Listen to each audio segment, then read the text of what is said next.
दफा तो हर रोक दफा।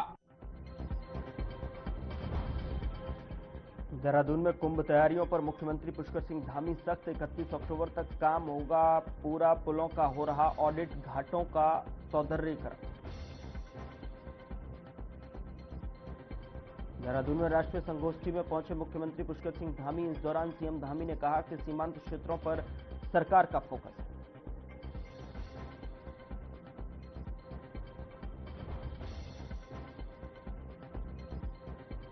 मुख्यमंत्री पुष्कर सिंह धामी से मिले सीबीएफसी के अध्यक्ष प्रसून जोशी की योगदान की सराहना की। फिल्म निर्माण की संभावनाओं पर भी विस्तार से चर्चा।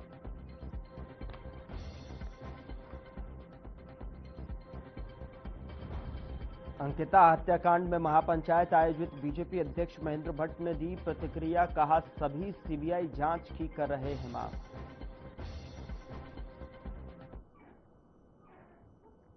नमस्कार, मैं हूं आपके साथ गौरव राजेंद्र। बुलेटिन की शुरुआत करते हैं। उत्तराखंड की धामी सरकार द्वारा शुरू किया गया जन जन की सरकार जन जन के द्वार कार्यक्रम प्रदेश के सुशासन की दिशा में एक महत्वपूर्ण पहल बनकर उभर रहा है। इस कार्यक्रम के तहत राज्य के सभी 13 जिलों में प्रशासनिक अधिकारी सीधे जनता के बीच पहुंचकर उनकी समस्याएं सुन रहे हैं और मौके पर ही समाधान की प्रक्रिया शुरू कर रहे हैं। सरकार की इस पहल का उद्देश्य आम जनता को दफ्तरों के चक्कर से राहत दिलाना और शासन को जनता के और करीब लाना है।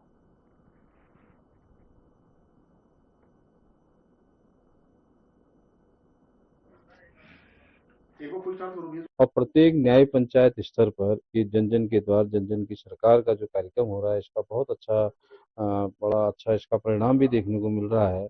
और जो हमारे अंतिम छोर में रहने वाली जनता है, ग्रामीण परिवेश में जो जनता रहती है, उनको बहुत समय कभी कभी नहीं मिल पाता, तहसील पे आने पे या मजिस्ट्रेट कार्यालय में आने का समय नहीं मिल पाता है। बहुत सारी परिस्थितियां होती है, भौगोलिक वातावरण भी होता है। वहीं पर ही जा करके हमारे जितने भी विभाग हैं, सब ये 28-30 विभाग उसी एक न्याय पंचायत स्तर में जाकर के प्रत्येक व्यक्ति की समस्याओं का समाधान कर रहे हो, चाहे वो राशन कार्ड से संबंधित हो, चाहे पेंशन से संबंधित हो, चाहे पुलिस थाने से संबंधित हो, चाहे सड़कों के निर्माण से संबंधित हो, चाहे पेयजल से संबंधित हो भी, और चाहे वन विभाग से संबंधित हो।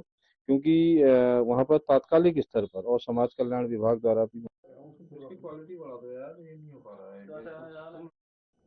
उधर नैनीताल जिले के भवाली में एक नाबालिग के गर्भवती होने की घटना सामने आने से क्षेत्र में आक्रोश का माहौल है। इस घटना को लेकर जहां विरोध प्रदर्शन हो रहे हैं, तो वहीं पहाड़ों में हो रहे डेमोग्राफिक चेंज पर भी बहस तेज हो गई है। वहीं स्थानीय लोगों का कहना है कि जनसंख्या संतुलन में आ रहे बदलाव से सामाजिक ताना बाना प्रभावित हो रहा है, जिस पर सख्त कदम उठाए जाने की आवश्यकता है। इस मामले पर जो है सांसद अजय भट्ट ने कड़ा रुख अपनाया है और घटना को गंभीर चेतावनी बताते हुए कहा कि डेमोग्राफिक चेंज को रोकने के लिए केंद्र और राज्य सरकार गंभीर है। उन्होंने कहा कि इस मुद्दे पर सख्त कार्रवाई की जाएगी और पहाड़ी क्षेत्रों की सामाजिक संरचना और सांस्कृतिक पहचान को बचाने के लिए सभी जरूरी कदम उठाए जाएंगे।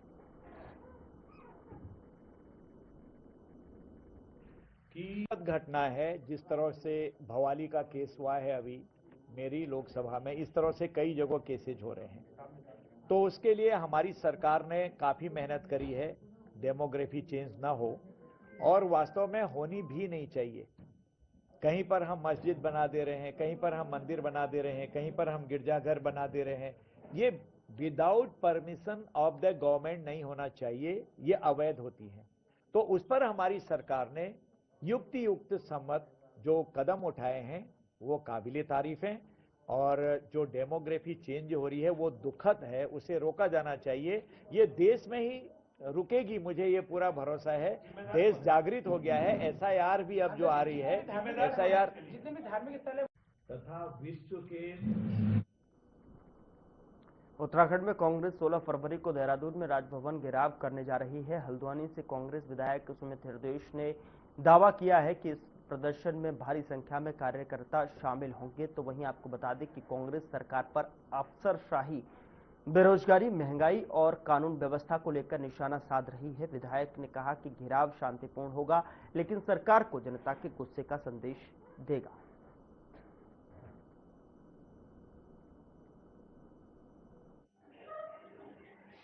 16 तारीख को जो राजभवन देहरादून में कार्यक्रम होने वाला है, उसमें हल्द्वानी से कांग्रेस के अच्छे खासी संख्या में लोग पहुंचेंगे। अभी इसी कड़ी में, इसी श्रृंखला में आदरणीय प्रीतम सिंह जी, जो कि हमारे चुनाव प्रचार समिति के अध्यक्ष भी हैं, वो 12 तारीख को हल्द्वानी आ रहे हैं। स्वराज आश्रम में एक बैठक लेंगे और यहाँ से जायजा लेंगे क्या तैयारी है।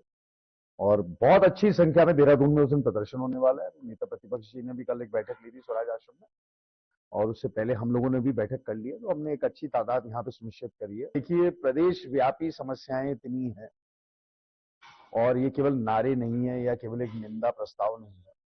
ये निंदा आम जनमानस के हृदय की निंदा है, उनकी पीड़ा है कि किस प्रकार से प्रदेश में सारी व्यवस्थाएं, ये जो ब्यूरोक्रेसी या अधिकारीगण है, इनके मजे आ रखे हैं। अफसरशाही बहुत हावी है, और अफसरशाही की तो कोई जवाबदेही है नहीं जनता के प्रति।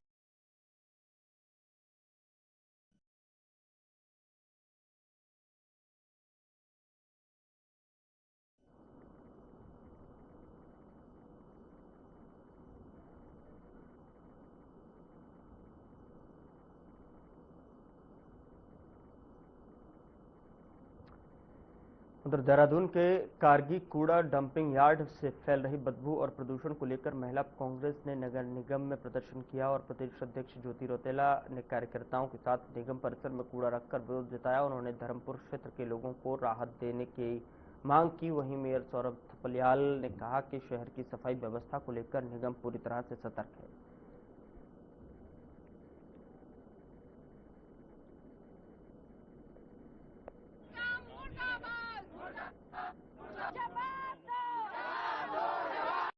कूड़े के ढेर लगे हुए हैं, आवागमन में भी दिक्कत है। तो खाली डंपिंग जोन की बात करें, तो अगर सफाई की बात करें तो पूरे शहर के अंदर क्या है, यही हाल है। देखिए भाजपा बड़ी बड़ी बातें करती है, लेकिन जब सफाई की बात है, स्वच्छ देहरादून स्वस्थ देहरादून के इन्होंने एक नारा जरूर दिया है, लेकिन आप देखोगे कि पूरा शहर गंदगी में हो रखा है, गंदा हो रखा है। महिला कांग्रेस कूड़ा लेकर पहुंची है कारगिल ग्रांट पे, जो आपका डंपिंग जोन है कि वहां से बीमारियां फैल रही है, सफाई नहीं हो रही है। तमाम कूड़ा उन्होंने बाहर रख दिया है कि आप लोग जो सफाई करते हैं वो यहाँ से शुरू करें। सफाई को लेके नगर निगम पूर्ण रूप से सजग है और लगातार सफाई के कार्य जारी रहेंगे। तो सर, ये जो डंपिंग जोन वाली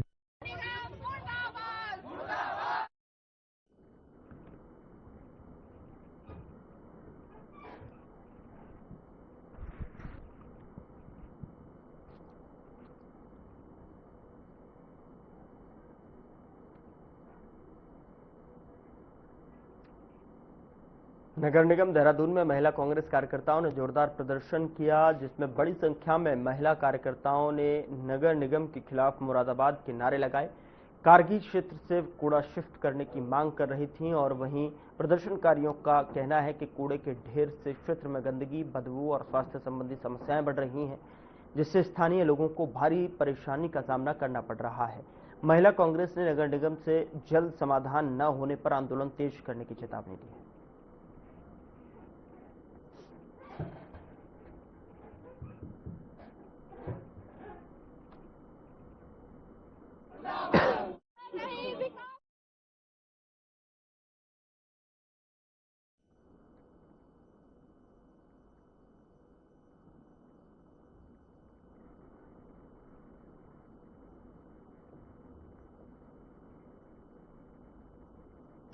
भारतीय संस्कृति ज्ञान परीक्षा के परिणाम घोषित कर दिए गए हैं और बता दें, परीक्षा में ऋषिकेश के गुमानीवाला स्थित राजश्री चिल्ड्रन एकेडमी के छात्र छात्राओं ने अपनी उत्कृष्ट प्रतिभा का प्रदर्शन करते हुए विद्यालय और क्षेत्र का नाम रोशन किया है।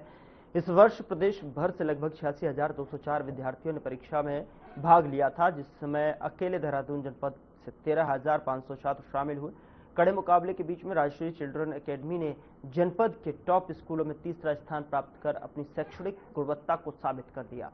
बता दें कि विद्यालय के कुल 9 छात्र छात्राओं ने जनपद और तहसील स्तर पर श्रेष्ठ स्थान प्राप्त किया है। विजेता छात्र छात्राओं को आयोजित समारोह में प्रमाण पत्र, स्मृति चिन्ह, ज्ञानवर्धक पुस्तकें और पुरस्कार राशि देकर सम्मानित किया गया।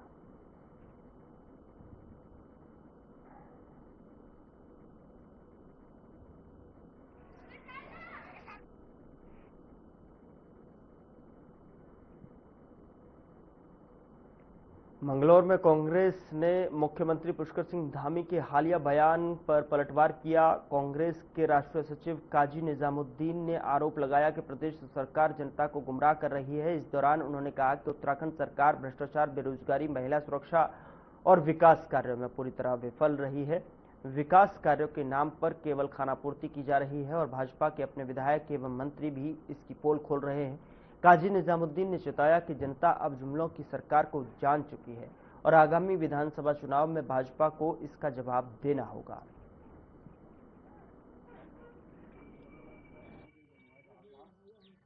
विधानसभा अध्यक्ष से बड़ा पद और कौन सा हुआ, जो कि माननीय विधायक कोटद्वार भी हैं।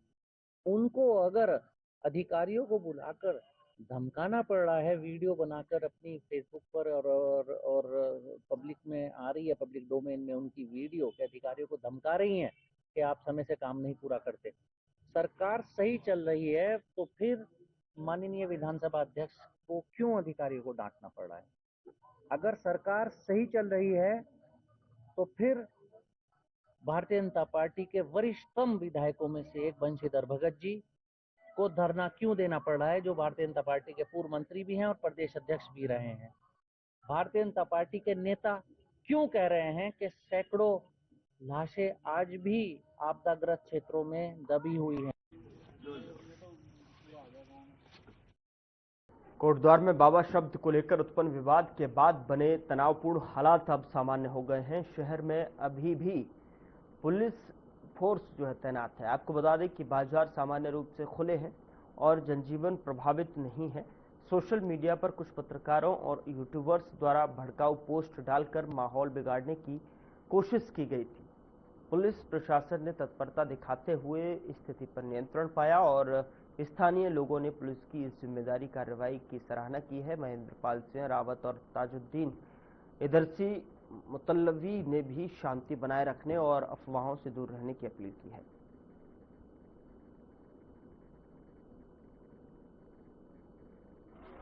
आभार प्रकट करते हैं जिस ढंग से जिस सिचुएशन को यहाँ पे संभाला गया उसके लिए प्रत्येक घटक और प्रत्येक कर्मचारी इसके लिए साधुवाद के पात्र है। विशेषकर यहाँ पे कोतवाल और एडिशनल एसपी साहब का काम बहुत ही सराहनीय रहा है और जिस पेशेंस से उन्होंने इस पूरे प्रकरण को संभाला है, कहीं न कहीं उसको हम साधुवाद देते हैं और आशा करते हैं भविष्य में इस प्रकार की कोई भी गतिविधियों की पुनरावृत्ति न हो। इसके लिए भी अभी से ही हमें चाक चौबंद ढंग से पुलिस प्रशासन को आना होगा। इसमें ऐसा है, कुछ हमारे बाहर के लोगों ने शहर का माहौल खराब करने की कोशिश की थी, जिसमें हमारे एडिशनल एसपी साहब और हमारे थाना इंचार्ज जो नेगी जी हैं, उन्होंने अपनी बहुत सूझबूझ का परिचय दिया है।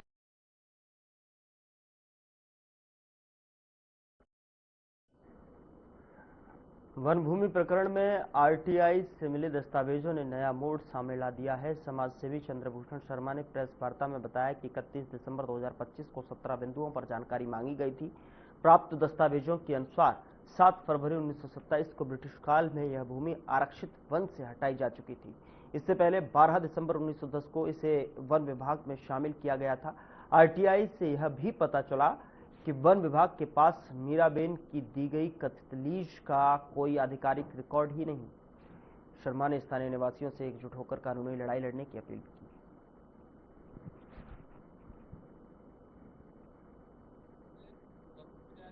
मुख्य उद्देश्य ये था कि हमारे द्वारा 31 दिसंबर 2025 को एक आरटीआई डाली गई थी फॉरेस्ट को, जिसमें हमने इस भूमि से संबंधित बहुत सारे डॉक्यूमेंट, बहुत सारे दस्तावेज हमने मांगे थे 17 बिंदुओं पे।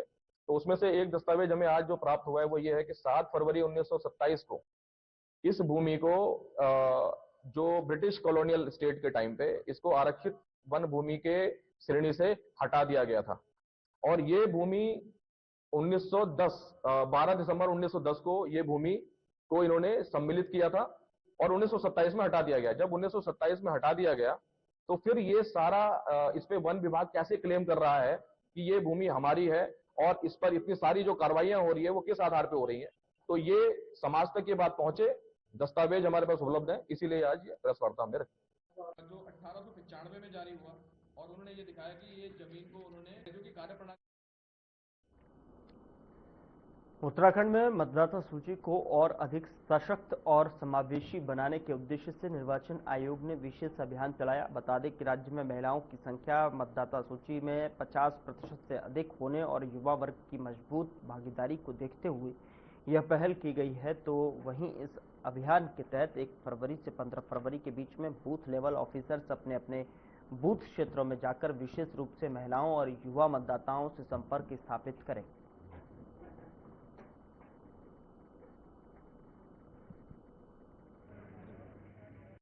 देखिए, अब हमारे राज्य में महिलाओं का संख्या अधिक है। उनका 50% से भी अधिक मतदाता सूची में नाम शामिल है और साथ में हमारे युवा वर्ग का प्रतिनिधित्व भी काफ़ी अच्छा सूची में शामिल है। उसको देखते हुए हम लोगों ने अभियान शुरू किया था 1 फरवरी से 15 फरवरी के बीच में, और बीएलओ जो है अपने बूथ लेवल या बूथ पर जाकर वहाँ पर जो निवासरत महिलाएं हैं और जो युवा वर्ग के मतदाता हैं उनसे संपर्क स्थापित करेंगे और उनका मैपिंग के लिए विशेष प्रयास करेंगे ताकि वो लोग इस अभियान में छूट ना जाएं। और हम उम्मीद करते हैं कि 15 तारीख तक जो हमारा हमने समय दिया है उसमें अधिकतम महिलाओं का मैपिंग का कार्रवाई और युवा वर्ग के मतदाताओं का मैपिंग कार्रवाई हम संपन्न करने में सफल हो सकते हैं।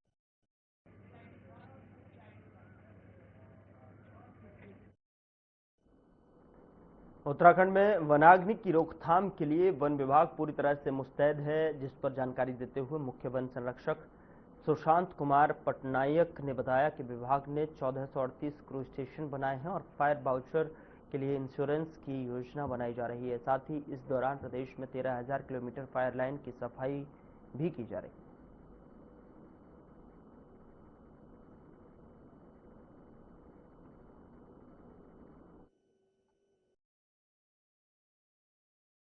जैसे आपको पता है कि प्रत्येक वर्ष 15 फरवरी से ऑफिशियली वनाग्नि काल की शुरुआत माना जाता है 15 फरवरी से 30 जून तक, परंतु उससे पूर्व हमारी पूरी प्रिपेयर्डनेस है, तैयारी है वन विभाग की। इसके तहत हमारे क्रूज स्टेशन 1438 एस्टेब्लिश कर रखे हमने किया हुआ है। जो फायर वॉचर्स को योजित किए जाना है उसके बारे में भी प्लानिंग हो रही है। उनकी इंश्योरेंस की जाएगी फायर वॉचर्स की, जो 15 फरवरी से रखे जाएंगे। हमारी स्टाफ की तैनाती निर्धारित स्थल पर पूर्ण रूप से वन प्रभागों द्वारा नेशनल पार्क सेंचुरीज में कर लिया गया है।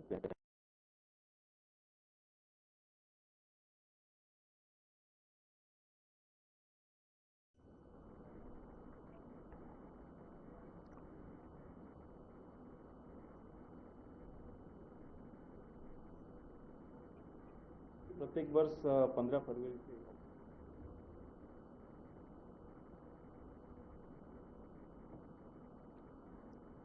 यहाँ रुक रहे हैं एक छोटे से ब्रेक के लिए। ब्रेक के उस पार खबरों का सिलसिला लगातार जारी है।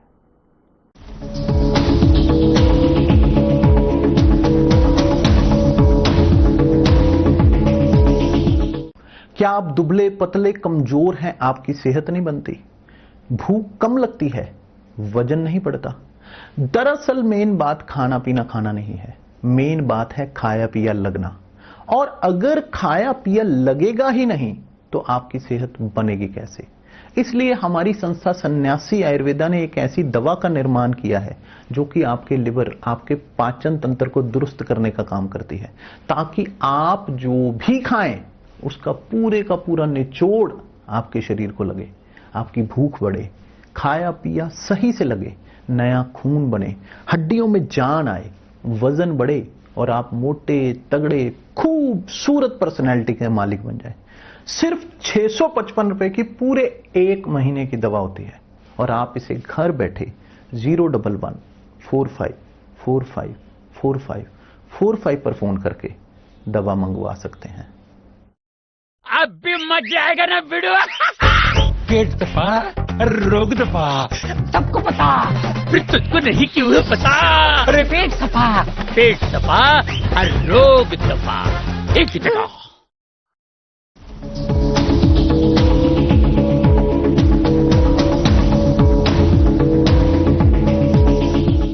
ब्रेक के बाद स्वागत है आपका। खबरों में आगे बढ़ते हैं। देहरादून में ग्राम्य विकास और पलायन निवारण आयोग ने प्रदेश भर में प्रवासी पंचायत आयोजित करने की घोषणा की है और इसकी शुरुआत अप्रैल माह में पिथौरागढ़ से होगी। आयोग के उपाध्यक्ष डॉक्टर शरद सिंह नेगी ने बताया कि मुख्यमंत्री के निर्देश पर रिवर्स पलायन करने वाले लोगों से संवाद स्थापित किया जाएगा और उन्हें स्थानीय स्तर पर उद्योग व्यवसाय शुरू करने के लिए प्रेरित किया जाएगा। राज्य और राज्य के बाहर रहने वाले प्रवासियों को भी पंचायत में आमंत्रित किया जाएगा।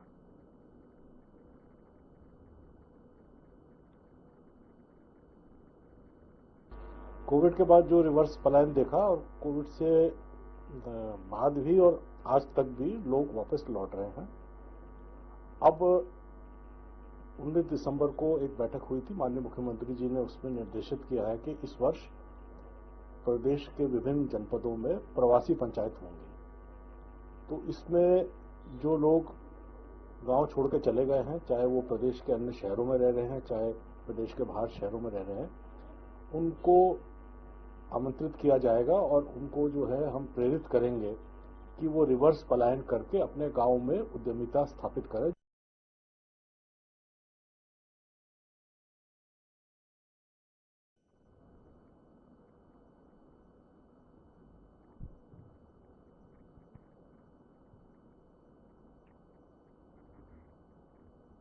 ऋषिकेश में राष्ट्रीय सड़क सुरक्षा माह के तहत परिवहन विभाग ने सड़क दुर्घटनाओं की रोकथाम के लिए जागरूकता रैली निकाली। रैली का शुभारंभ एम्स परिसर में किया गया और जिसमें पुलिस, पीडब्ल्यूडी, स्वास्थ्य विभाग और अन्य स्टेक होल्डर्स ने भाग लिया। रैली के दौरान वाहन चालकों को ट्रैफिक नियमों का पालन करने और सुरक्षित ड्राइविंग के लिए प्रेरित किया गया। साथ ही गुड सैमरिटन योजना के तहत में सड़क हादसों में घायलों की मदद के लिए आगे आने की अपील भी की है। और साथ ही आपको बता दें कि ARTO परिवर्तन रश्मि पंत ने बताया कि 16 जनवरी से 14 फरवरी तक चल रहे सड़क सुरक्षा माह में विभिन्न जागरूक कार्यक्रम आयोजित किए जाएंगे।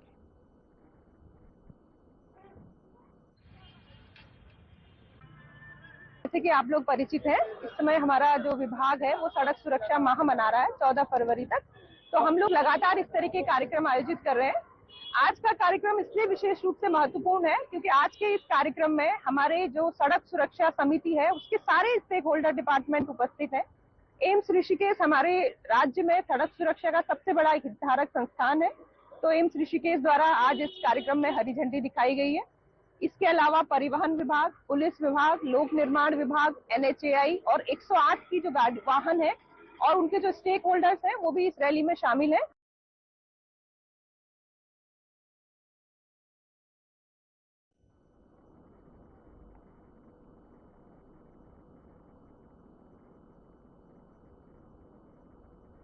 फिलहाल बुलेटिन में इतना ही। नमस्कार।